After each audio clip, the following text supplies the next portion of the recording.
لكم عن تجربتي في شغل في إحدى المصانع الصناعات الغذائية. أنا اشتغلت في المجال ده كمهندس جودة ومهندس إنتاج، واشتغلت برضو كان الكلام ده في فترة الدراسة. أيام الدراسة كنت اشتغلت عامل في إحدى مصانع الصناعات الغذائية.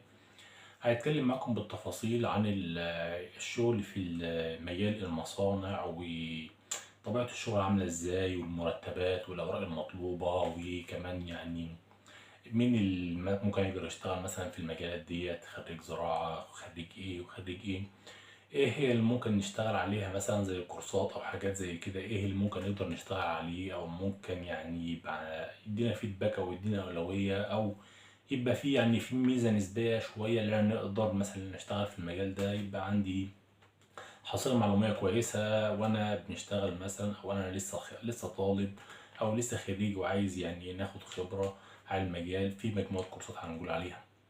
أنا اشتغلت في المجال ده يمكن لمدة 3 سنوات. الكلام ده اشتغلت في كمهندس إنتاج ومهندس جودة، واشتغلت في عامل في المصانع. الكلام ده كان في أجازات، يعني كان مجرد شهور، شهر اتنين. ما اشتغلتش كتير في مجال اللي أنا أكون عامل وكلام من ده.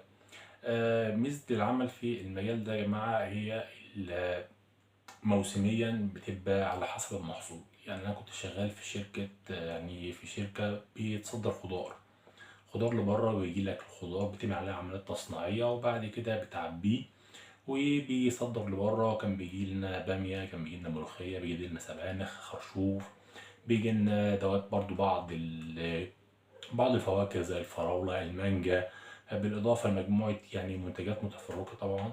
الريتم بتاع الشغل متفرق، يعني نظام موسمي. يعني في فصل الشتاء بيجي لك منتجات فصل الشتاء، في فصل الصيف بيجي لك منتجات فصل الصيف.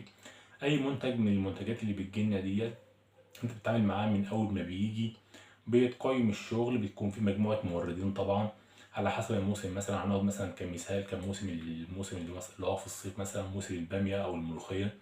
بيجي لك المنتج، انت كمهندس بتقيم المنتج طبعا، وبتاخد الميزان بتاعه من المورد، وبعد كده بتاخد المنتج مثلا زي ما قلنا عليه الباميه. احنا الباميه ديت بتبقى احجام، في منها واحد وفي منها زيرو، في فاين، وفي في باميه اتنين، وفي باميه ويكا. احجام متفرقه طبعا. بنحجم احنا الباميه ديت، الباميه بتجيلنا من المورد بتبقى متجمعه، واحنا بنحجم الايه الباميه مثلا. وبعد ما بنحجمها بنحطها كل نوع على كوم معين او في مكان معين،